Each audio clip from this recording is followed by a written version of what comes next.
Hello students, आज हम राष्ट्रसंघ के भाग 2 में राष्ट्रसंघ वाले टॉपिक के भाग 2 में बात कर रहे हैं। तो सबसे पहले हम बात करेंगे राष्ट्रसंघ के कार्यों की। अभी तक हमने राष्ट्रसंघ की संरचना, उसके उद्देश्य, उसकी स्थिति, उसके अंग, उनके बारे में बात की थी। आज हम बात करते हैं राष्ट्रसंघ के क्या क्या कार्य राष्ट्रसंघ ने किए थे, क्या अंतर्राष्ट्रीय शांति सहयोग में वो स्थापित करने में सक्सेसफुल रहा था या नहीं।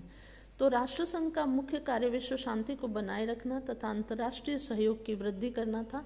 अपने इस मूल कार्य की पूर्ति के संबंध में राष्ट्रसंघ को जो विभिन्न कार्य करने पड़ते थे उनकी हम चर्चा इस तरह से कर सकते हैं। सबसे पहले प्रशासनात्मक कार्य, दूसरा मैंडेट अथवा संरक्षण प्रथा संबंधी कार्य, और तीसरा अल्पसंख्यकों के हितों की सुरक्षा संबंधी कार्य।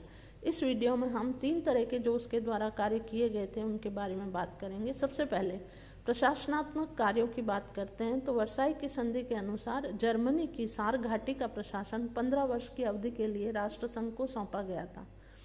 राष्ट्रसंघ ने 5 सदस्यों का एक आयोग गठित किया और सार का प्रशासन इस आयोग को सौंप दिया। वर्साई के अनुसार परिणाम स्वरूप 1 मार्च को 35 को सार घाटी का क्षेत्र जर्मनी को वापस लौटा दिया गया। वर्साई व्यवस्था के अनुसार डेंजिंग के स्वतंत्र नगर का प्रशासन भी राष्ट्रसंघ को सौंपा गया था। राष्ट्रसंघ ने डेंजिंग के प्रशासन के लिए कमिश्नर नियुक्त किया था और बाद में एक संविधान बनाया, परंतु 1939 ईस्वी में राष्ट्रसंघ को डेंजिंग के मामले में दुर्भाग्यपूर्ण कठिनाइयों का सामना करना पड़ा। अब हम मैंडेट संबंधी कार्यों की बात करें तो मैंडेट प्रथा को आदेश पद्धति, समादेश प्रथा, संरक्षण प्रथा आदि नामों से पुकारा जाता है।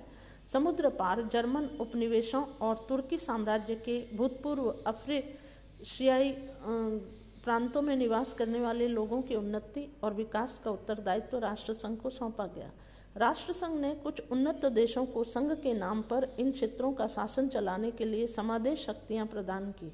समादेश शक्ति प्राप्त राज्यों को इन क्षेत्रों के प्रशासन संबंधी कार्यों की वार्षिक रिपोर्ट कौंसिल को भेजनी पड़ती थी।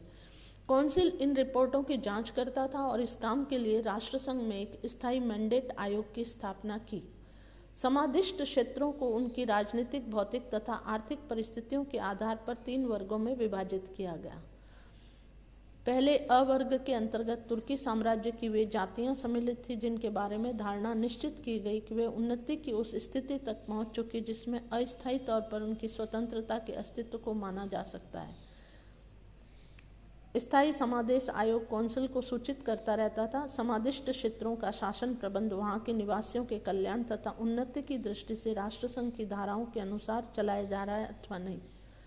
दुर्भाग्यवश आयोग को समादिष्ट क्षेत्रों की अपीलों को सुनने अथवा उन क्षेत्रों का निरीक्षण करने का अधिकार नहीं दिया गया था। फिर भी यह पद्धति मूल्यवान सिद्ध हुई। हम अगले कार्य की बात करें तो अल्पसंख्यकों की सुरक्षा का कार्य जो है वो राष्ट्रसंघ को किया गया था। पेरिस शांति समझौतों के अंतर्गत अल्पसंख्यकों के हितों की सुरक्षा के लिए की गई संधियों के निरीक्षण का उत्तरदायित्व राष्ट्रसंघ को सौंपा गया था। इन संधियों में यह व्यवस्था की गई थी कि यदि कोई राज्य अल्पसंख्यकों के संबंध में स्वीकृत कर्तव्यों का उल्लंघन करता है तो कौंसिल का कोई भी सदस्य कौंसिल का ध्यान आकर्षित कर सकता था। अल्पसंख्यकों के संबंध में राष्ट्रसंघ का उत्तरदायित्व बहुत भारी था क्योंकि यह व्यवस्था अंतर्राष्ट्रीय नहीं थी और जिन देशों ने इस प्रकार की संधियों पर हस्ताक्षर नहीं किए थे उन्हें अल्पसंख्यकों पर अत्याचार करने से रोकना सरल काम नहीं था। पोलैंड और रोमानिया ऐसे ही देश थे। धन्यवाद। इस वीडियो में